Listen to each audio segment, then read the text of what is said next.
My identity is an enigma. Your identity is fluid. True. This is, deep. Deep. Yep. We're going to talk about that today. About being deep? Oh, damn. Well, this is turning into Living Luna After Dark again.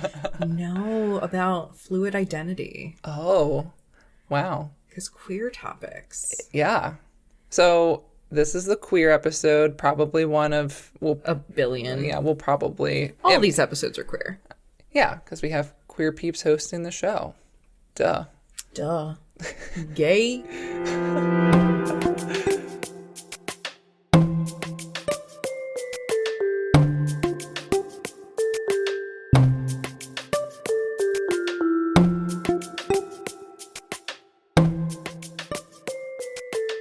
Oh man, it's the whole like us taking back the whole calling people gay. Mm-hmm.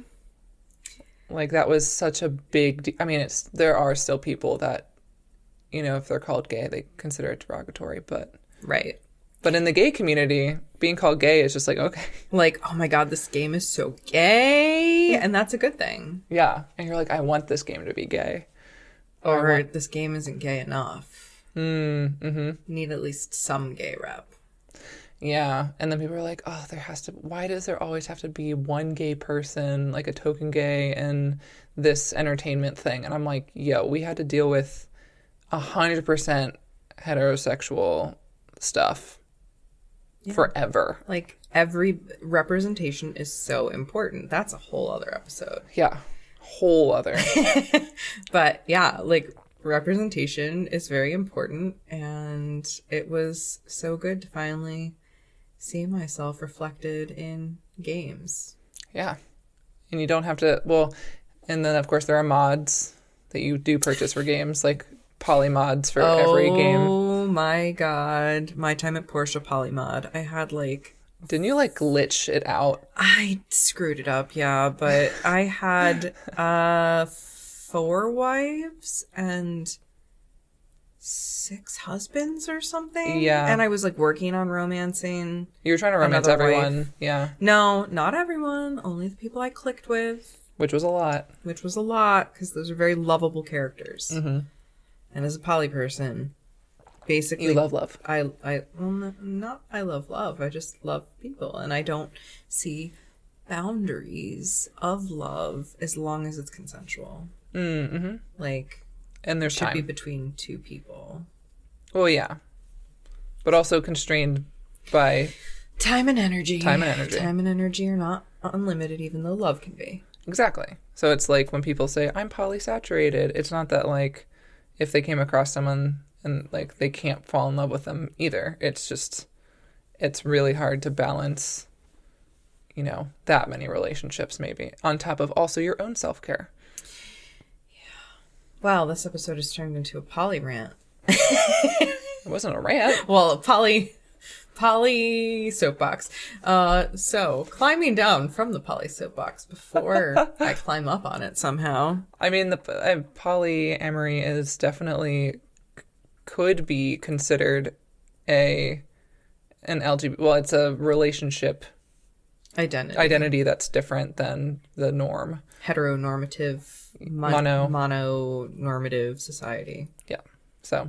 Hetero, cis, and mononormative society. Fun stuff. Okay. So there's always like these jokes of, there's like these memes of like me being finally okay with my sexual identity. And then there's like a looming ghost or looming monster or whatever in the next frame that's like my gender identity.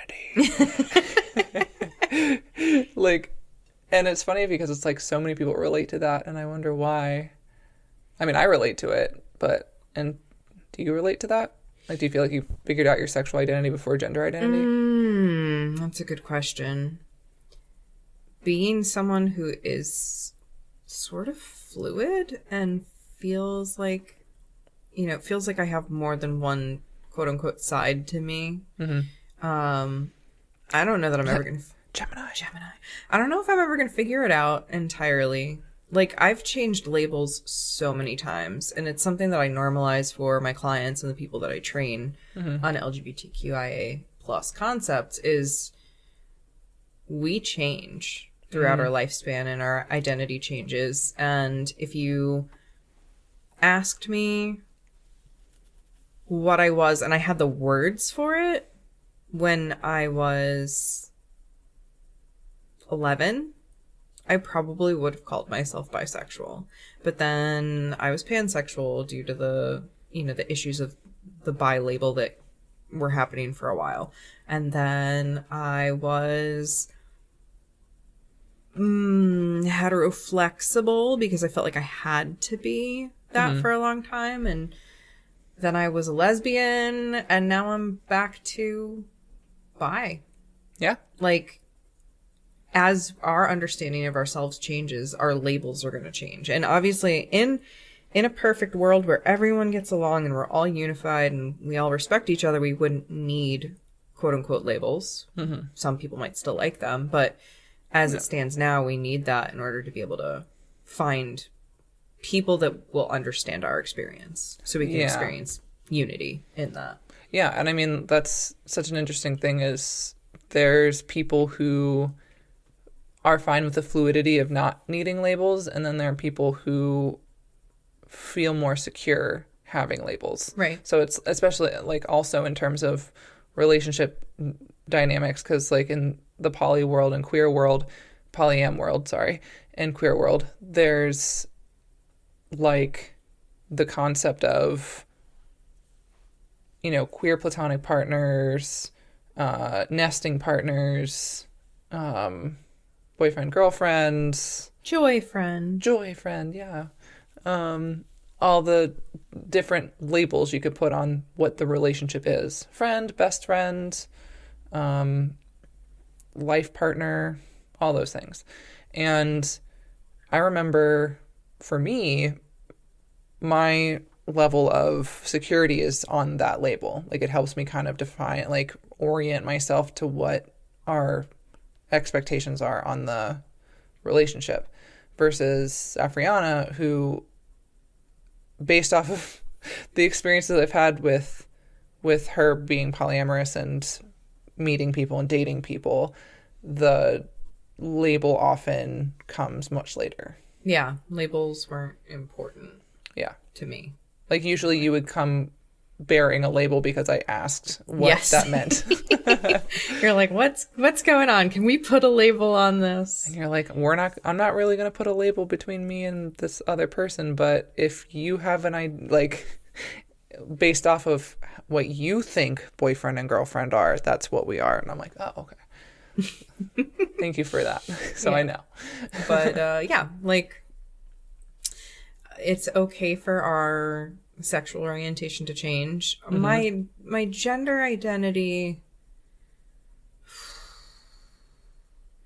I've always resonated with feminine energy as in the spiritual sense of, being the creative force, the womb, the power of the womb and stuff like that. But I don't think that has a physical gender. Right. Or a physical gender, sex counterpart. I have never seen body parts as an indicator of one's gender. Which is interesting, because that was a huge thing that we had to work on with me. Right. Because I associated panagia with men. That's my word for penis. Panagia, I cannot. And they're red right now. They're blushing. And that's the thing too, is we took a sexual like identity / like basically a sex ed class for counselors, because clients will talk about all sorts of things. I have heard so many things. Yeah, but that's normal and fine, but I still have the societal American white concept of, genitalia and nudity and the sexuality of certain body parts, and I'm a prude, basically. Innately. Meanwhile, I'm a straight up hippie. Yeah. You're like, let's just be naked, and nudity does not mean sexual. It just means let's be naked. Well, like, no, I don't no. promote it, but I also no. wouldn't care. Right. Basically. I'm not saying like you just walk out of the house naked, but I'm just saying like you aren't. Definitely not. But like with me, like I'll walk from the shower to the bedroom, if it's just you and me, with a towel on, for the reason of I'm nude underneath my, towel. So I need to. Meanwhile, I'm like naked in the kitchen. Yep. Because I'm dry and I threw my towel somewhere in the house. Yep. And I needed a snack. Oh my gosh, the ADHD urge to just sit in your damp towel and like Yup. go through social media or like on your phone or a game or something for like 45 minutes. Oh, that's another topic we need to talk about soon, since I'm going to be doing a tech detox. But anyway, that is a whole tangent that we'll dive down quickly. So, gender identity, for me, like I said, I've always resonated with femme stuff, but my body, my physical body, doesn't always feel like I have some mild dysphoria, but not in a direction anyone would expect. I'm not going to get into details about body parts here because that's, personal and not something that people talk about openly, typically. Like, you all don't need to know how I view my body, but it doesn't match. So there is some sense of dysphoria there, but it's not like terrible the way that a lot of trans people experience dysphoria. And I'm not saying that you cannot be trans without dysphoria, but I do not resonate with the label trans. Right. So, and I have mixed feelings about non-binary too. Yeah. Because I fall from a spectrum of agender to femme, like hyper femme. And I slide around on that spectrum all the time. But there's always, unless I'm all the way down on the single pinpoint of agender, there is some resonance with femme. So there's that. What about you? So like they, them is not a thing for you. They, them doesn't work for me, but air is okay once in a while. I like that. And I like that as my author identity because it's more neutral to me. So do you think the fact that I resonate with they, them gave you kind of like a reference and you're like, this is what they, them is like, and therefore I am not that? No, because you can meet 1,000 different types of they, thems in a single day if you really try. Like, indeed. They, them. In a single day. Any single they is going to have a totally different experience of what their gender is to them and what non-binary means to them and what percentages of masculine or feminine energy they feel, or masc femme energy if we remove the masculine and feminine. Like, everybody's different. I know that so many they, thems, right? And I know clients. that you have. It was more of a question of subconscious stuff. Like, it's you live with me and watched my process of figuring out my own gender identity, mostly around non-binary they, them concepts. And even though your logic, rational aspect of you that's like, well, duh, there's a bunch of different they, thems out there, I was like curious if there's like this subconscious aspect of you that questions the they, them that you could resonate with, but since I'm so different, it may cause. No, because I mean, your rolling pronoun is she, her on occasion, and we're very different she, hers too. So no, like, for whatever reason, pronouns are a very personal experience for people, and a lot of cis people will be like, I don't get it, I don't get the pronouns thing. But try calling a cis man she, her. Yep. He's not going to like that. Like, Nope. when we're called the wrong pronoun, if there is a wrong pronoun for us, because there are some people who legitimately don't care. Like, they will use all or any pronouns. Yeah, and that's the thing about being gender fluid. That's so tough sometimes, because I might feel more the occasional time that I might feel like he, they. Like, that's very rare. But, like, when that happens and someone clocks me and says sir or man or dude or something that makes me believe that they think that I'm more masculine presenting, then the part of me that is he, they in that day feels great. But most times I'm they, them, and that doesn't feel great.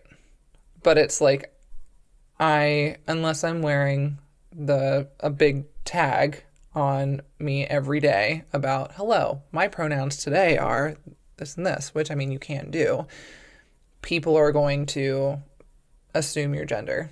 Well, even if you're wearing a big old button or a hat or a t-shirt, people will still assume. Like, this is one of the most common things that my non-binary clients come to me with, is egregious misgendering in public while they are literally wearing an item of clothing that is highly visible that says they, them on it. And after correction, like, people, and seeing, like, I had a client describe a scenario where they were at, you know, some mundane place, like a bank or a grocery store, and the customer service person looked at them, looked at whatever item of clothing, said they, them, said nice hat or shirt or whatever, and then misgendered them.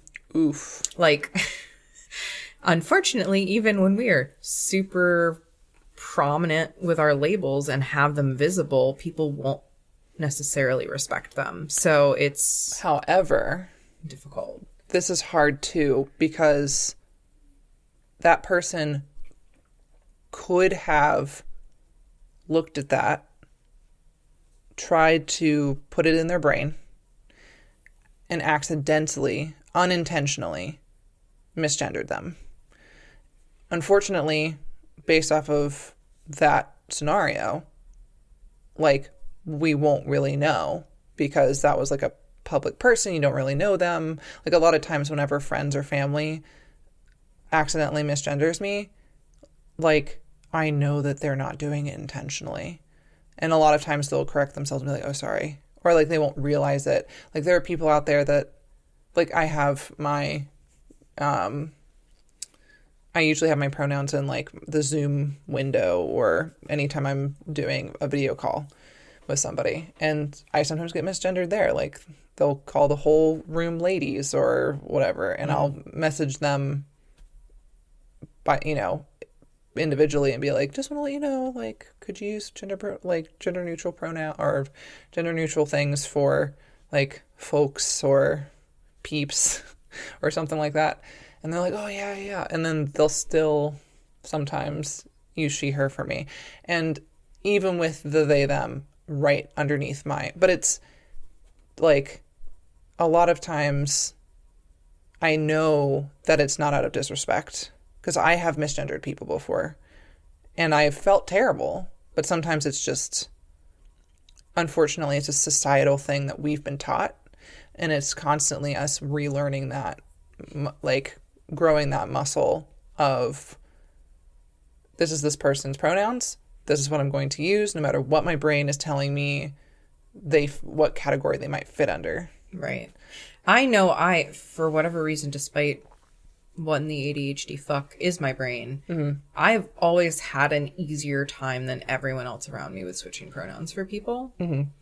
I struggle with some of the neo-pronouns, switching to those, just because I'll like have the first two tenses correct, but the third tense, like, I make up a word a lot of times, like zir, and then I'm like zem, and that's not correct.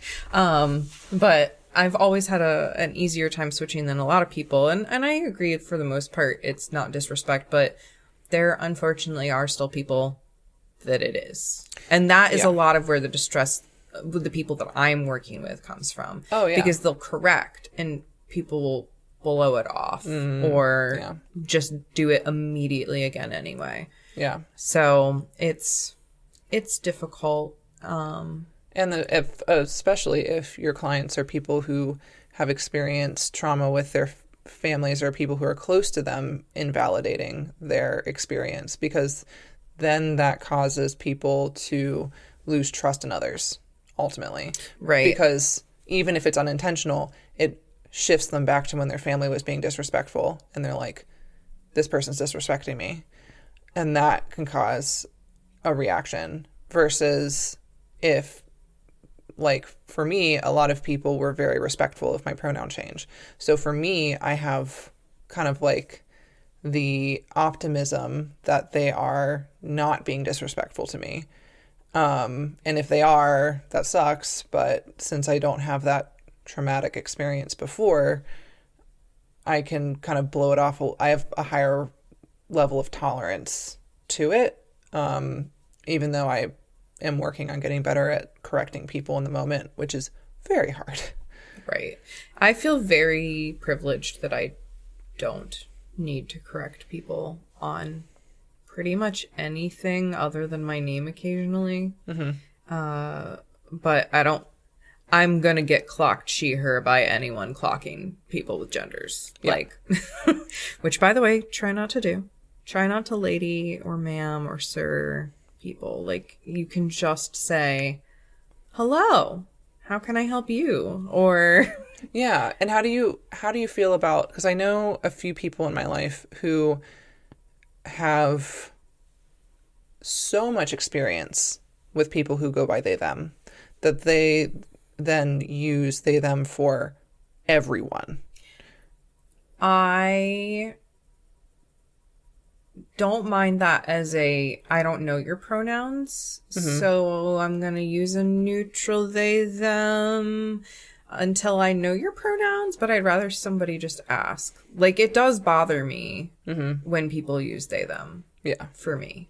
Because it's that sense of dysphoria. It does not match my experience of myself. And people, I mean, it could, and it's hard because people who are listening to this that might do that might be like, oh, I thought they, them was the safe option. And it's a safe option when you don't know somebody's gender. To, like, I always use the example when I'm training people. Oh, someone left their phone. I wonder whose it is. You know, I hope they'll come back. When we don't know who someone is, we'll go to a neutral. But neutral does not apply to everyone. And if you do know, like, it's not, I don't find it disrespectful if you, for some reason, are forced to use a pronoun for somebody, which you can always avoid by using their name. But, like, let's say you are a bank teller and you're trying to get the attention of another teller, and you say, I have a gentleman here at the window that needs your help. And that person says, please don't use that term for me. I'm non-binary, they, them. Then, you know, you're being given permission. But if you, in the same way, if someone says, I use she, her, or I'm a woman, and, you know, societally, if we hear I'm a woman, we're going to default to she, her. Like, when we're given a little bit more information, we should go with the preferences of that person. But I don't think it's disrespectful if you initially are trying to be helpful and accidentally make an assumption. But the moment that you're corrected, then if you're not putting effort into it, I do think it's disrespectful. Yeah. And I mean, I worked at the Home Depot, as, you know, a lesbian does. And Stereotypes. I know. Sometimes we are the stereotypes. Sometimes, yeah, we just are reclaiming them. They're like, oh, you have a stereotype for me? I'm going to do it then. But a lot of times, you know, I do come across as mask. Or, you know, more, especially from the back. Like, I'll be wearing more masculine presenting clothes. I have short hair. I am tall. So people are like, that's a dude. And we'll be like, excuse me, sir. And I usually am pretty good at recognizing that they're talking to me. But I turn around and I'm going to reference this list of like Victorian sayings to refer to. They're called, then I turn around and they notice my Cupid's kettle drums. Wow. Well. I saw it the other day and I had to put that in there. But yeah, they notice this and they're like, oh, sorry, I just thought. And they'll like go on this weird tangent as to why they thought I was a dude. And I'm like, you just stop there. Don't need to. There. I don't need an explanation. I don't need your rationalization. I just need you to say, I just, like, sometimes, like, some of the best experiences are the ones where they, I turn around and I see it like clock on their face, like, oh shit. But they don't really say anything. Or sometimes they'll be like, oh, sorry. And then they'll move, we'll continue having our conversation. And then they will use, she, her usually, because I don't have the pronouns on my apron. So, but I also would go by Ike at Home Depot. And so people would be like, Ike. And they would look at the fact that I have Cupid's kettle drums? Cupid's kettle drums. I have parts that they consider to be, only for women and are like, what an interesting name. Mm-hmm. And I'm like, oh my God, are we going to really do this? Are we going to go down this path right now? They're like, who named you? As if like, if I told them that my mom gave me the name Ike, they would be like, huh. That's weird. That's weird. And I'm like, actually, I gave myself that name. And they're like, oh, that makes sense. And I'm like, oh my God, really? Fuck off. Yeah, like, like, oh, obviously, like, you would choose a name that doesn't match what I would think would make proper sense in a name. I'm like, ugh, people. So, and it's just like societal bullshit. Like, it's just, and that's the thing. It's like, I can't completely blame people on society brainwashing people. It's an institution. It's systemic crap. So ingrained. Mm-hmm. And eventually we're going to do an episode where we just get me real high and put me in this closet and I'm going to rant about religion. Oh boy. And it's going to be a time, I'll have to be high to hear that. It's going to be a time. But we can roll it right back through all of the patriarchal history that exists. Yeah.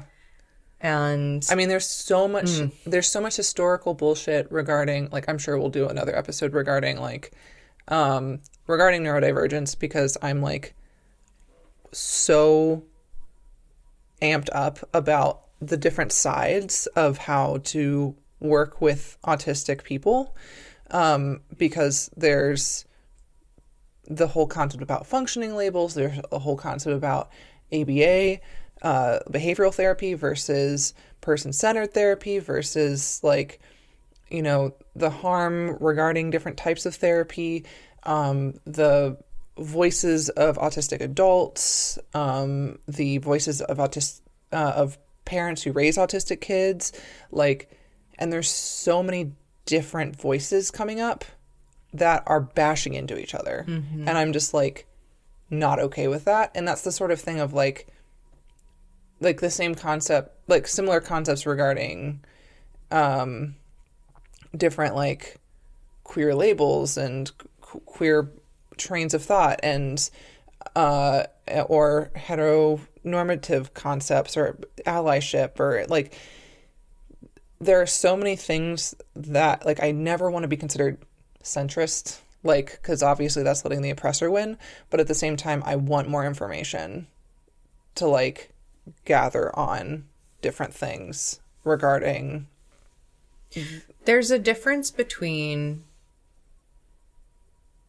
siding with the oppressor by doing nothing that centrists do or can do, and being a mediator. Mm-hmm.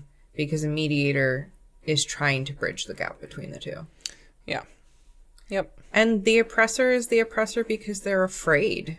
Mm-hmm. They're afraid to lose their power. To lose their power because they don't think they can have a good life without power. Yeah. They're terrified to not have a good life. And I gotta say, as someone who lived as a child / teen / early adult, like the only kind of non-privileged thing was that I considered myself a cisgendered woman. I literally was, middle class Christian, white, heterosexual, or thought cisgender, or I thought privileged, power.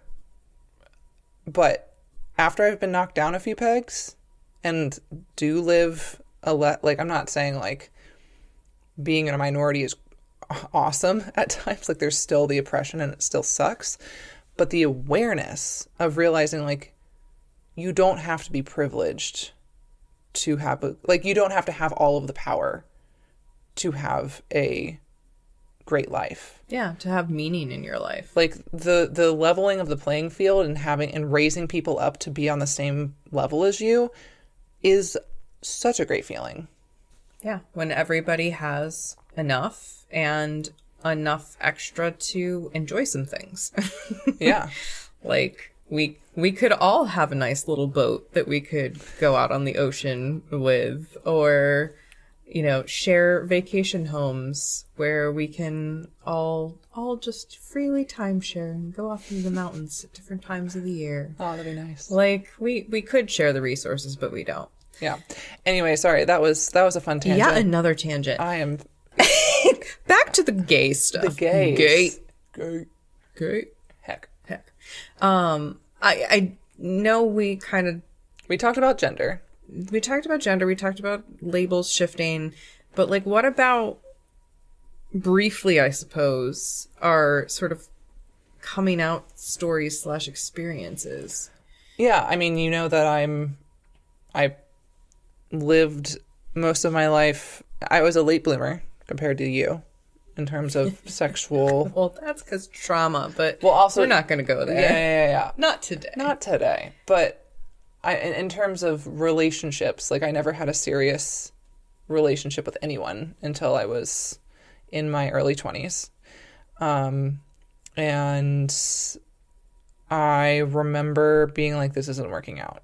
Like, there's something weird about, like, I would have, like, I consider myself, like, biromantic because I have made connections with men who I feel emotional closeness with. But when it comes to being a little bit more physical, I feel like I'm crawling out of my skin.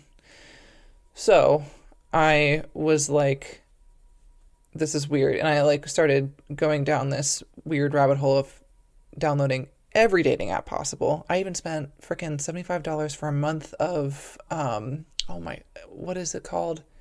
eHarmony? No. Plenty of Fish? No. Nope. You're going to laugh at this one. Christian Mingle? I knew it. I was like, oh, here it comes. Yep, sure you fit right in there. Oh, no. Very sarcastic. I mean, my cishet self kind of did, but I mean, But that was a mask. That was a mask. Yeah. So I would like match with everyone. I would try to match with everyone.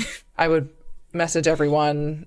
Just, the Plenty of Fish thing. Like, if I message everyone, one of them will reach out to me.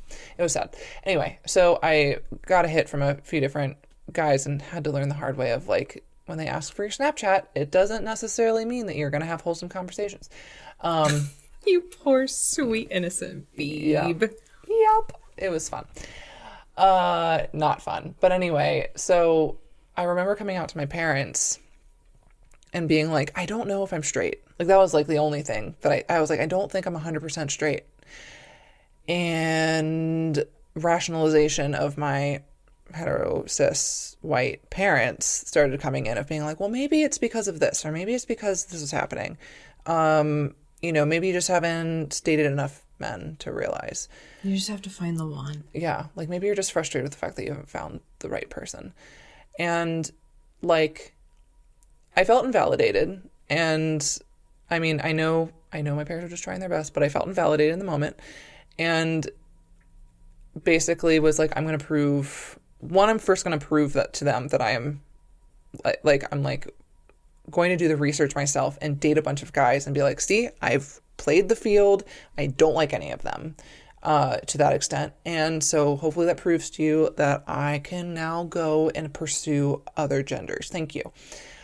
So my first actual girlfriend I was sexual with, and then I was like, oh my gosh, this is me losing my virginity, even though people's concept of what losing virginity is PIV concept, the biblical definition. But that didn't happen. But I was still this is the only person I've been sexual with. And my biblical raising was I lost my virginity to this person, therefore I probably am going to marry them.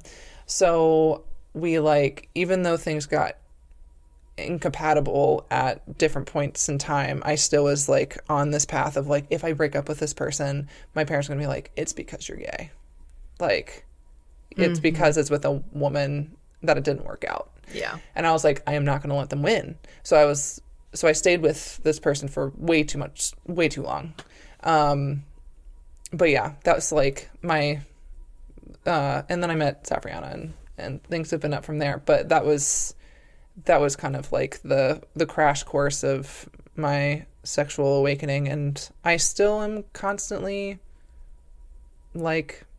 open to fluid concepts still of if someone else in my life comes along that I feel physically attracted to, and it's consensual, and there's enough communication, yeah, then I will be down to try it. But I'm also very demisexual, which is another thing. Just very. And, I think it's really important to 100% validate, again, spectrum of identity. I'm the extreme end in some ways of being attracted to multiple people, to a variety of different external expressions, to different personalities, different body types, you name it. I'm sure, I do see a difference in gender. That's why I use the label bisexual instead of pansexual. Yeah.